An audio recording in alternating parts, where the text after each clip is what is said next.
Hello everyone, কেমন আছো তোমরা সবাই? আশা করি তোমরা সবাই খুব ভালো আছো। আজকে আমি তোমাদের সাথে শেয়ার করব কিভাবে এই মাছের স্ন্যাক্সের রেসিপিটা বানানো যায়।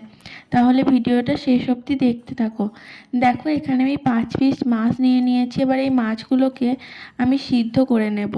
সিদ্ধ করে নেওয়ার পরে মাছগুলো থেকে কাঁটাগুলো বেছে মাছগুলোকে আলাদা করে নেব। দেখো, এখানে আমার মাছগুলো সব সিদ্ধ করা হয়ে গেছে খুব ভালোভাবে। আর আমি মাছগুলো থেকে কাঁটাও বেছে নিয়েছি। এবার আমি এর মধ্যে আগে থেকে আলুগুলোকে সিদ্ধ করে আগে থেকে গ্রেট করে রেখেছিলাম, ওগুলোকেই দিয়ে দিলাম। আমি এখানে একটা মিডিয়াম সাইজের আলু নিয়ে নিয়েছিলাম। দেখো এখানে আমি 2টো ডিম সিদ্ধ করে সেটাকেও গ্রেট করে রেখে দিয়েছিলাম, ওটাকেও এর মধ্যে দিয়ে দেব।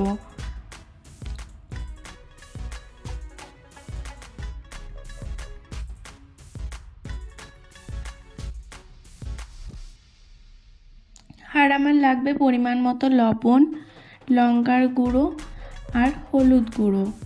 দেখো, আমি এখানে সব কিছুকে একসাথে খুব ভালোভাবে দিয়ে আর সাথে 2 চামচ মতো বেসন দিয়ে দিলাম। তোমরা পরিমাণ মতো দিয়ে দেবে যতটা বাইন্ডিং করার জন্য লাগবে।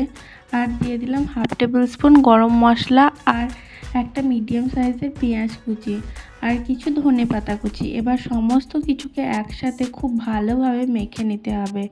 সামান্য একটু জলের প্রয়োজন হয়েছিল আমার, তোমাদের নাও হতে পারে। তো দেখো, আমার এখানে খুব ভালোভাবে মেখে নেওয়া হয়ে গেছে। এবার এগুলোকে আমি গোল শেপ দিয়ে খুব ভালোভাবে ভেজে নেব। দেখো, এখানে আমার একে একে সবগুলোকে দিয়ে দেওয়া হয়ে গেছে। এবার মিডিয়াম ফ্লেমে আস্তে আস্তে খুব ভালোভাবে 3 থেকে 4 মিনিট সময় নিয়ে ভেজে নিতে হবে। দেখো, এখানে আমার কি সুন্দর লাল লাল করে ভেজে নেওয়া হয়ে গেছে। তো তোমাদের যদি এই রেসিপিটা ভালো লেগে থাকে তাহলে অবশ্যই একটা লাইক করবে, শেয়ার করবে। আর এই রকমই নতুন নতুন রেসিপি দেখতে চাইলে অবশ্যই আমার চ্যানেলটাকে সাবস্ক্রাইব করে নিও।